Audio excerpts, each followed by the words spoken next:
Halo Sobat Sehat semua, Assalamualaikum warahmatullahi wabarakatuh. Salam jumpa kembali dengan saya Sugito di channel Berbagi Sehat, channel edukasi dan motivasi seputar asam lambung, gerd, inisiatif psikosomatis. Berdasarkan pengalaman saya sebagai orang yang pernah menderita asam lambung, gerd, inisiatif psikosomatis dalam waktu yang cukup lama.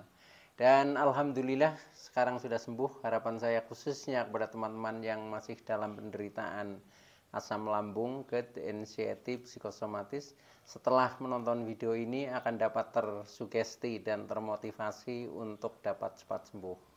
Saya bisa sembuh, insya Allah teman-teman pasti juga bisa sembuh. Badai pasti berlalu. Baiklah teman-teman, pada kesempatan kali ini saya akan berbagi seputar asam lambung, gerd, inisiatif psikosomatis ya, dengan topik yang penting senang. Asam lambung psikosomatik mudah menghilang.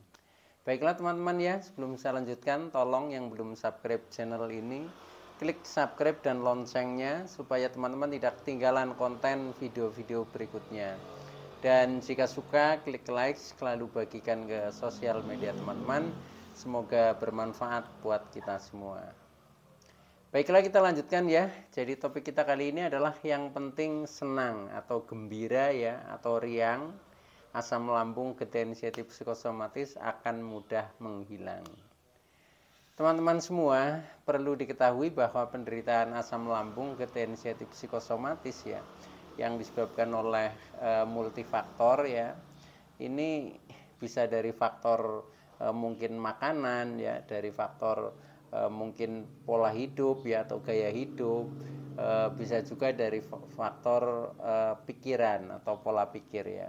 Nah, tetapi yang lebih dominan ya, yang lebih dominan apalagi yang penderitaannya sampai lama itu cenderung ya, faktor penyebabnya adalah dari faktor pikiran ya. Jadi faktor pikiran atau faktor kejiwaan ya, yang berhubungan dengan perasaan, berhubungan dengan emosi, berhubungan dengan ketegangan-ketegangan pikiran. Nah, itu sehingga kadang kita sudah sembuh ya, tapi kadang juga mudah kambuh. Nah, itu ketika memang secara psikis ya, jiwa kita itu terguncang ya, terguncang atau tertekan ya. Nah, itu kemudian akhirnya respon tubuh ya, terutama asam lambung itu akan mudah naik ya. Ketika asam lambung naik akhirnya terjadi GERD ya. Nah, GERD menimbulkan beberapa sensasi ya, sampai dengan menimbulkan kecemasan ya atau anxiety. Nah, akhirnya pikiran menjadi menganalisa negatif ya, sehingga timbulnya psikosomatik ya. Ketika kita memikirkan hal-hal yang negatif, nah yang berhubungan dengan kondisi tubuh kita bukannya semakin membaik ya, tetapi malah sebaliknya. Karena apa? Karena apa yang dipikirkan itu akan direspon oleh tubuh ya, atau akan direalisasikan oleh tubuh, sehingga tubuh penuh dengan sensasi ya. Nah, kembali lagi ke persoalan bahwa eh, memang faktor dominan ya, kalau menurut saya itu ya 70% lebih lah itu faktor asam lambung, gerd, inisiatif psikosomatis memang dari faktor pikiran atau dari faktor kejiwaan. Nah, maka solusinya ya itu adalah ya memang kita harus istilahnya punya manajemen emosi ya, bisa mengelola pikiran yang menjadi positif dan lain sebagainya, termasuk bagaimana jiwa ini ya atau perasaan ini menjadi senang atau menjadi gembira atau menjadi riang ya, dengan indikasi misalkan kita bisa tersenyum, bisa tertawa. Nah, ini akan mudah untuk menghilangkan penderitaan asam lambung, gerd, inisiatif psikosomatis. Tetapi biasanya orang-orang yang sedang menderita asam lambung, gerd, inisiatif psikosomatis itu memang rasanya itu sering merasa sedih ya, sehingga tidak mencerminkan kegembiraan apalagi kesenangan ya.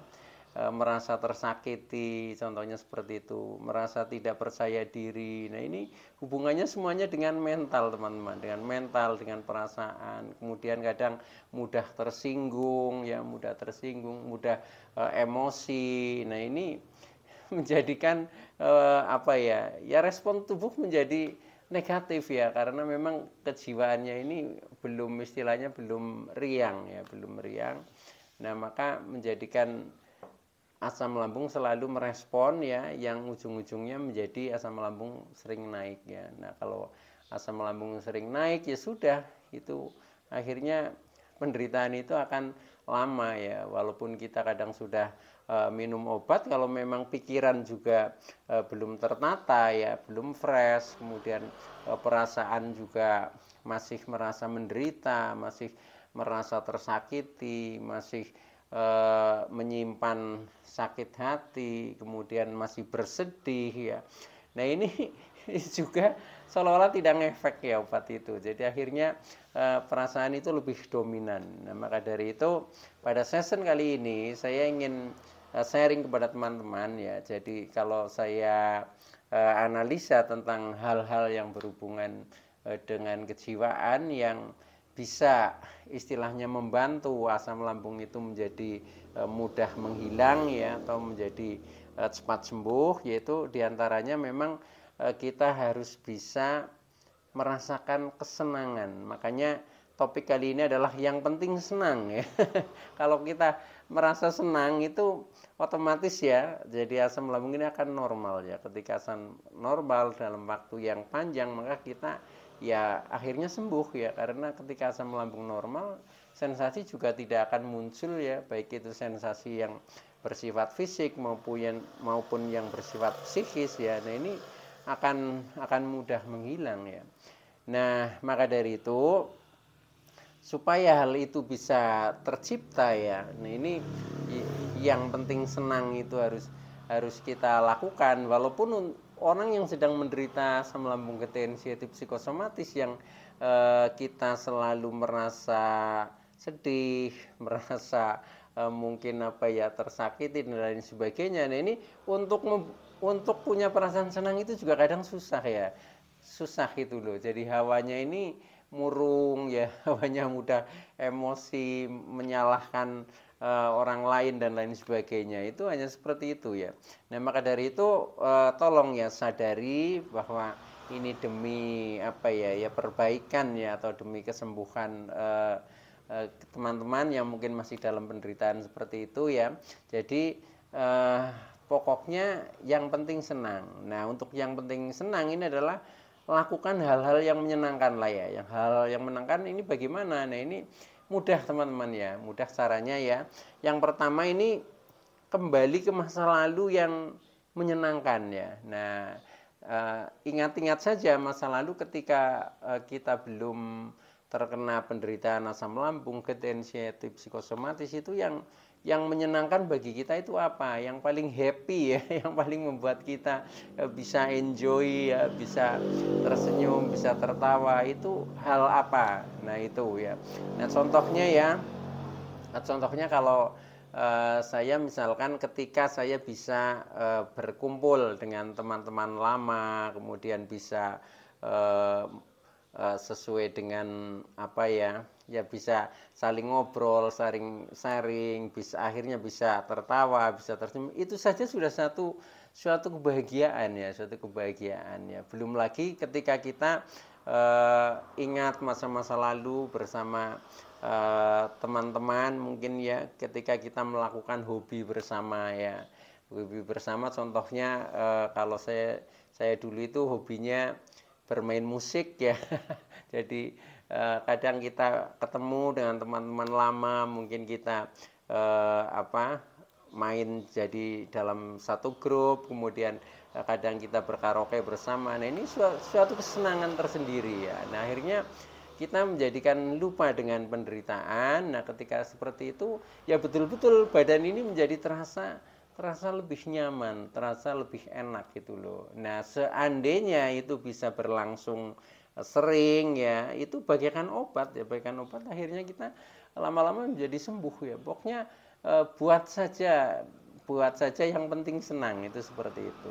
Termasuk mungkin teman-teman ya senang terhadap kuliner apa atau makan apa, itu pun bisa juga ya, bisa juga ini menjadi menimbulkan kesenangan ya, itu ya silahkan lakukan saja, nggak apa-apa ya. Jangan terlalu terpancang oleh pantangan ini itu dan sebagainya ya, itu sebenarnya nggak masalah ya. Itu termasuk saya karena dulu sebelum sebelum terkena asam lambung ketensiatif psikosomatis juga, terus terang saya juga biasa merokok ya. Selama terkena itu pun saya tetap merokok, tapi yaitu saya mengambil hikmahnya ini menyenangkan bagi saya, sehingga bisa untuk relaksasi, menjadi tidak tegang pikiran, menjadi lebih santai dan sebagainya. Nah, itu ternyata juga tidak apa-apa, artinya efeknya positif bagi saya itu seperti itu ya. Nah, mungkin ini tidak semua orang sama ya seperti itu, jadi mungkin bagi teman-teman ada yang kontradiksi, nah itu pun bisa ya. Tetapi ya silahkan cari saja kesenangan teman-teman di kebiasaan-kebiasaan yang dulu sering dilakukan nah itu kita mudah mengingatnya ya, kemudian kita lakukan itu. Termasuk kita mungkin seperti bersilaturahmi ya dengan teman-teman lama yang mungkin memang paling dekat ya oleh perasaan kita, itu juga akan lebih menghibur ya, apalagi sekarang untuk berkomunikasi itu kan mudah ya, misalkan bisa melalui sosial media ya, mungkin bisa melalui di Facebook, di WA ya, atau mungkin lewat telepon. Nah, itu pun akan menghibur. Coba lakukan saja seperti itu ya. Nanti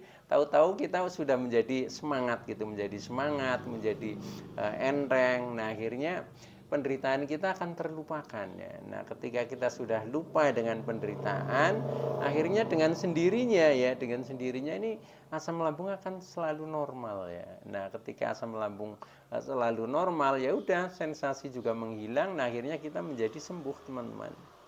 Gitu ya. Jadi lakukan saja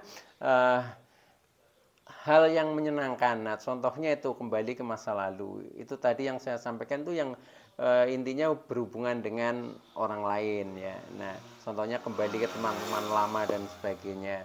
Nah, bisa juga termasuk hal-hal yang dulu sering dilakukan yang berhubungan dengan hobinya apa, ya udah kita ulangi saja hal seperti itu. Nah, nanti kita akan mudah menemukan kesenangan-kesenangan dengan seperti itu. Dan nanti jiwa kita ya yang tadinya selalu sedih ini juga akan berubah menjadi gembira ya, yang emosinya kadang tinggi juga menjadi stabil ya, yang pikirannya tegang ini menjadi rileks. Nah, dengan seperti itu ini adalah obat secara psikis, teman-teman. Jadi anggap saja kegiatan-kegiatan yang menyenangkan ini memang sebagai terapinya ya, terapinya kejiwaan yang jenuh ya, yang merasa sedih ya, merasa tersakiti dan lain sebagainya, merasa tidak merdeka ya. Nah, inilah obatnya itu. Jadi mencari kesenangan-kesenangan itu ya. Nah, itu yang hubungannya dengan masa lalu contohnya, supaya kita mudah mengingatnya ya. Nah, kemudian tip yang kedua ya, selain tadi yang pertama adalah kembali ke masa lalu yang menyenangkan. Nah, kemudian yang kedua, lakukan hal yang menyenangkan yang saat ini ya, Kadang kondisinya kan sudah berubah ya, sudah berubah, sehingga yang saat ini berbeda dengan hal masa lalu. Kadang kita tidak bisa mengulang masa lalu, tetapi pada saat ini toh kita bisa juga menemukan kesenangan atau menemukan kebahagiaan. Nah, itu lakukannya.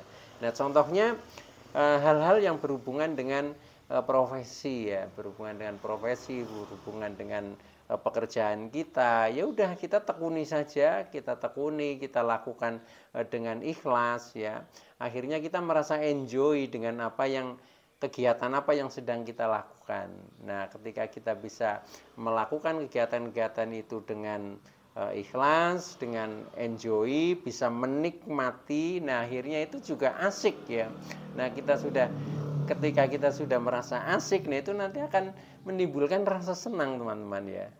Tetapi jangan misalkan pekerjaan atau apa yang sedang kita lakukan dijadikan beban. Nah, ketika seperti itu nanti akan sebaliknya hasilnya ya, karena uh, beban itu kan ya akhirnya tidak menyenangkan ya, sudah mengeluh isinya ya tentang melakukan ini enggak enak, melakukan ini enggak nyaman. Nah, itu akhirnya menjadi malah semakin ini ya Pak, semakin membuat tidak damai, tidak nyaman ya. Maka dari itu yang berhubungan dengan profesi atau pekerjaan itu nikmati saja ya, nikmati, syukuri, kemudian lakukan dengan ikhlas ya, sehingga nanti akan membawa kebahagiaan ya, kebahagiaan atau kesenangan. Nah, dengan seperti itu, nah nanti kita akan merasakan, oh ternyata hidup ini indah ya, hidup ini asik ya, hidup ini bahagia. Dan ternyata kebahagiaan itu bisa ditemukan di setiap sudut ya, di setiap sudut.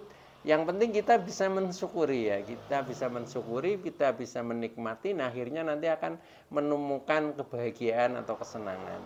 Tetapi kalau sebaliknya kita kurang bisa mensyukuri, nah akhirnya ya kita melakukan tidak ikhlas, apalagi tertekan. Nah, ini justru menjadi penderitaan itu semakin lama, teman-teman.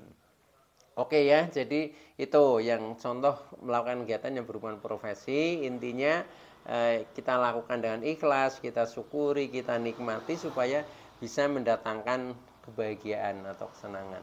Entah itu profesinya apa saja ya, tergantung teman-teman semua ya, termasuk mungkin yang masih bersekolah atau mungkin berkuliah, ya nikmati aja tugas-tugas mungkin dari sekolah, tugas-tugas dari kampus, yaitu tetap ada indahnya ya, indahnya. Nah, kita cari sisi-sisi yang indah ya, sisi-sisi yang bisa menyenangkan diri kita, sehingga akhirnya nanti penderitaan itu sedikit demi sedikit akan menghilang dengan sendirinya karena kita keasikan ya, keasikan di dalam kita melakukan aktivitas yang berhubungan dengan profesi kita. Oke ya, nah masih yang melakukan kegiatan yang menyenangkan yang pada saat ini selain yang berhubungan dengan profesi, yang kedua yaitu yang berhubungan dengan hobi ya, hobi atau kegiatan di luar tugas-tugas kita ya, yang sesuai dengan profesi. Nah, itu pun sama ya, intinya ya kita lakukan dengan panggilan jiwa ya. Panggilan jiwa itu artinya ya dengan kesenangan jiwa kita ya. Kalau kita memang senangnya mungkin mancing ya jangan bermain sepak bola ya, tapi sebaliknya ketika kita mungkin senangnya mendengarkan musik ya jangan misalkan ke ladang ya itu. Jadi sesuai dengan ini ya Pak, panggilan jiwa lah menurut saya seperti itu. Dan seperti itu nanti semuanya akan bisa kita nikmati ya. Kadang kan orang menjadi tidak merasa senang, menjadi tidak merasa riang, menjadi tidak merasa bahagia itu karena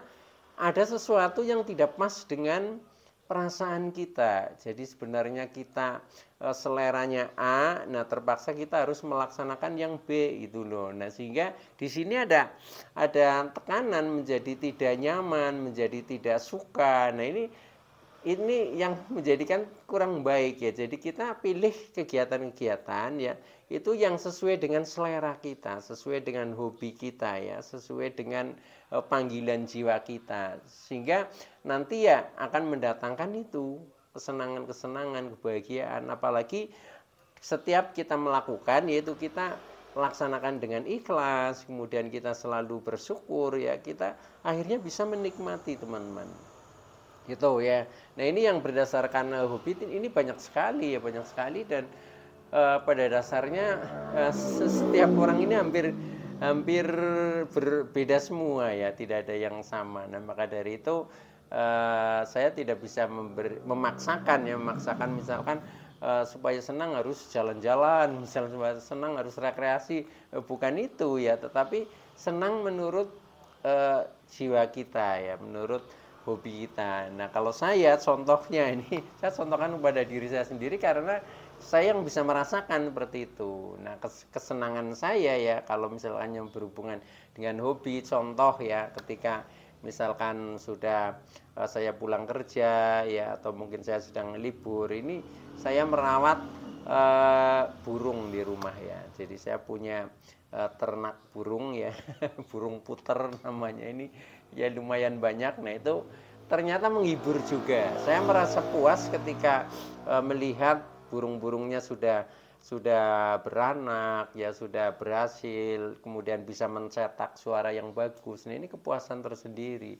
Apalagi saya ikut kontes ya, burungnya juara. Nah ini kepuasan tersendiri. Akhirnya bisa jadi sebagai obat lah, sebagai obat dari penderitaan anxiety dan psikosomatiknya. Nah itu contohnya seperti itu teman-teman ya. Atau mungkin yang lain lagi ya, ya silahkan ya. Saya selain itu juga termasuk senang jalan-jalan teman-teman ya. Jalan-jalan biasanya di saat libur ya, saya libur saya usahakan keluar rumah ya. Biasanya ya tidak perlu jauh-jauh, tapi yang penting kita bisa merasa fresh seperti itu, fresh sehingga perasaan ini menjadi lebih gembira, menjadi lebih senang ya. Nah akhirnya sepertinya ada energi baru ya, nah, energi baru yang menjadikan kita segar ya, yaitu. Nah terus terang saja ketika orang terkena anxiety psikosomatik ya, itu memang karena jiwanya sepaneng ya, tertekan dalam waktu yang lama ya, dalam waktu yang lama, atau merasa sedih berkepanjangan ya, atau merasa tersakiti berkepanjangan. Itu nanti munculnya seperti itu yang saya rasakan itu seperti itu. Makanya hal-hal yang mengundang menjadi pikiran tegang, emosi menjadi naik, perasaan menjadi sedih, itu hilangkan semua ya, hilangkan semua. Pokoknya kita buka lembaran baru ya, melangkah dengan penuh dengan kesenangan, penuh dengan kebahagiaan. Nah itu resepnya seperti itu teman-teman. Dengan seperti itu nanti pokoknya akan ada perubahan sesuatu yang teman-teman bisa merasakan sendiri. Nah itu pengalaman yang saya lakukan seperti itu ya. Mudah-mudahan ini sebagai referensi bagi teman-teman yang masih dalam penderitaan asam lambung kelihatannya membingungkan, kelihatannya muter-muter, tidak ada jalan keluarnya dan lain sebagainya. Nah coba ini, jadi intinya begitu. Jadi lakukan saja hal-hal yang menyenangkan, insya Allah akan cepat sembuh teman-teman. Oke ya, itu dulu yang bisa saya sampaikan. Kurang lebihnya mohon maaf ya. Terima kasih atas like, subscribe, serta komennya. Saya Sugito dari channel Berbagi Sehat. Saya bisa sembuh, insya Allah teman-teman pasti juga bisa sembuh. Badai pasti berlalu. Oke, terima kasih. Wassalamualaikum warahmatullahi wabarakatuh.